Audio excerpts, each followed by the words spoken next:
हर हर महादेव। नारद जी द्वारा पार्वती को पंचाक्षर मंत्र का उपदेश। एक दिन इंद्र की प्रेरणा से इच्छानुसार घूमते हुए नारद जी हिमालय पर्वत पर पहुँचे। हिमवान ने उनका सत्कार किया और अपनी कन्या के चरित्र का पूर्ण वर्णन सुनाया।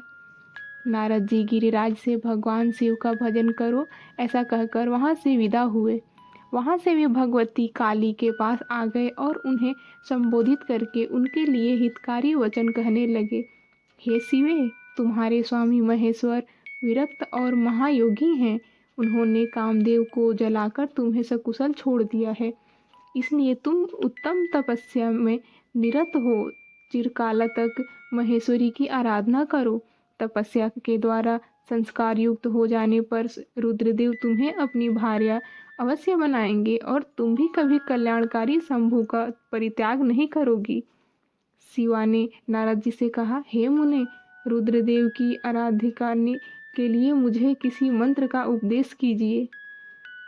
ब्रह्मा जी बोले, हे नारद, पार्वती का यह वचन सुनकर आपने पंचाक्षर मंत्र नमः शिवाय का उन्हें विधिपूर्वक उपदेश देते हुए कहा। यह मंत्र सब मंत्रों का राजा, मनोवांछित फल प्रदान करने वाला, शंकर को बहुत ही प्रिय और साधकों को भोग और मोक्ष देने वाला है। हे शिवे, नियमों में तत्पर रहकर उनके स्वरूप का चिंतन करती हुई तुम पंचाक्षर मंत्र का जप करो। इससे शिव जी शीघ्र ही संतुष्ट होंगे।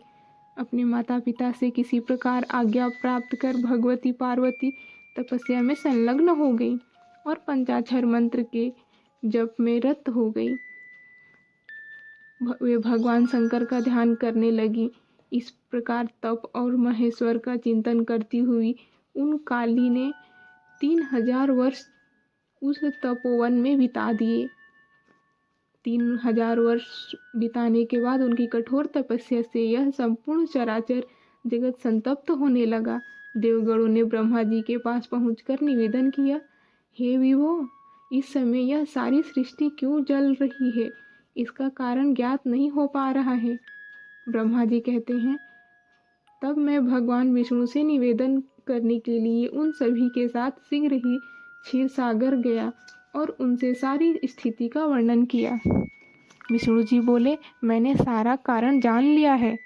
आप सब लोग पार्वती की तपस्या से संतप्त हो रहे हैं, इसलिए मैं आप लोगों के साथ अभी परमेश्वर के पास चल रहा हूँ। शंकर जी द्वारा। हर हर महादेव।